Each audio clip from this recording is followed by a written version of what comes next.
नमस्ते। आज हम एक बहुत ही दिलचस्प आयुर्वेदिक प्रैक्टिस के बारे में बात करने वाले हैं। एक ऐसी प्रैक्टिस जो सुनने में शायद थोड़ी अजीब लगे, पर सवाल यह है कि क्या इसमें कोई दम है या ये बस सुनी सुनाई बातें हैं। चलिए आज इसी का पता लगाते हैं। अच्छा, एक सिचुएशन इमेजिन कीजिए, किसी के होंठ बहुत ज्यादा फट गए। इसका सोल्यूशन क्या हो सकता है? नाभि में तेल डालना। हाँ, सही सुना। अब पहली बार में तो किसी का भी दिमाग यही कहेगा, ये क्या मजाक है, मतलब नाभि कहाँ और होंठ कहाँ, दोनों का क्या कनेक्शन? और ये सोचना बिल्कुल नॉर्मल है, पर जैसा कि हम आगे देखेंगे ना, ये कनेक्शन शायद उतना भी इलॉजिकल नहीं है जितना ये सुनने में लग रहा है। तो आज का सबसे बड़ा सवाल यही है, हमारी बॉडी का सेंटर यानी हमारी नाभि और हमारे होंठ, इन दोनों के बीच आखिर क्या रिश्ता है? यकीन मानिए, इसका जवाब शायद आपको चौंका देगा। अच्छा, इस पूरे कॉन्सेप्ट को समझने की चाबी एक एनालॉजी में छिपी है। जरा अपने शरीर को एक पेड़ की तरह सोचकर देखिए। एक पेड़ को जिंदगी कहां से मिलती है? बिल्कुल सही, उसकी जड़ से। तो फिर हमारे शरीर की जड़ क्या है?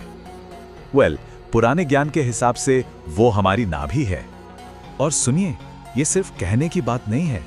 जरा सोचिए, जब हम अपनी मां के पेट में थे, हमें सांस, खाना, सारी की सारी एनर्जी कहां से मिल रही थी?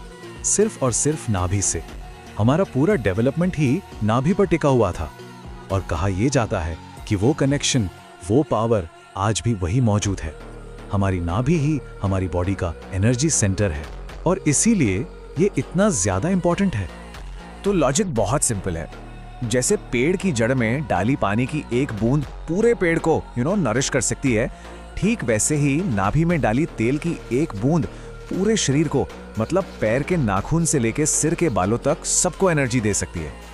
तो अब सवाल यह है कि इस एक छोटी सी आदत से फायदे क्या क्या हो सकते हैं, और आप ये जानकर हैरान हो जाएंगे कि इसके फायदे सिर्फ स्किन तक ही लिमिटेड नहीं है।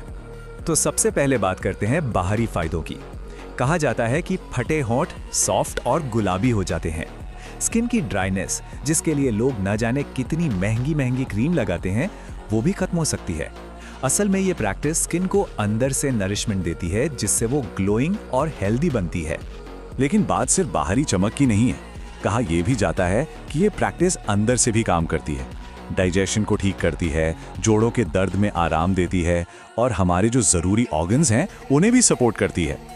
और इतना ही नहीं, इसके मेंटल और एनर्जेटिक फायदे भी बताए जाते हैं। जरा सोचिए, मन एकदम शांत, टेंशन कम, और पूरी बॉडी में एक नई एनर्जी का एहसास। यही तो वादा है इस पुरानी प्रैक्टिस का। तो अब मन में आ रहा होगा कि इसे करना कैसे है ना? तरीका तो बहुत आसान है, लेकिन इसमें एक बहुत जरूरी वार्निंग भी है, जिसका ध्यान रखना ही रखना है। तरीका एकदम सिंपल है। बस आराम से लेट जाना है, अपनी नाभि में तेल की कुछ बूंदें डालनी है, और फिर करीब 10 से 15 मिनट तक बस आराम करना है, ताकि शरीर उसे एब्जॉर्ब कर ले। That's it, बस इतना ही। लेकिन हाँ, वो जो वार्निंग की बात हुई थी वो ये है, और ये सबसे जरूरी बात है, तेल एकदम शुद्ध होना चाहिए। हम बाजार में मिलने वाले रिफाइंड तेलों की बात नहीं कर रहे हैं, हम बात कर रहे हैं कोल्ड प्रेस्ड, बिना मिलावट वाले तेल की। आखिरकार कोई अपनी जड़ को सबसे बेस्ट न्यूट्रिशन ही तो देगा, है ना? तो ये सब सुनने के बाद क्या इसे ट्राई करने का मन हो रहा है? जो सोर्स है वो एक सिंपल सा चैलेंज देता है। चैलेंज बहुत सीधा है। इसे सिर्फ 1 महीने के लिए आजमा कर देखिए, हर रोज बस कुछ मिनट, और दावा यह है कि 1 महीने के अंदर ऐसे रिजल्ट्स देखने को मिल सकते हैं जो आपको सच में हैरान कर देंगे। तो ये सिर्फ एक छोटी मोटी आदत से कहीं बढ़कर है। ये एक ऐसी प्रैक्टिस हो सकती है जो सच में जिंदगी बदल दे। तो सवाल आखिर में यही बचता है, क्या ये मुमकिन है कि हमारी हेल्थ और खुशी की चाबी सदियों से हमारी नज़रों के ठीक सामने, हमारे अपने सेंटर में छिपी हुई थी?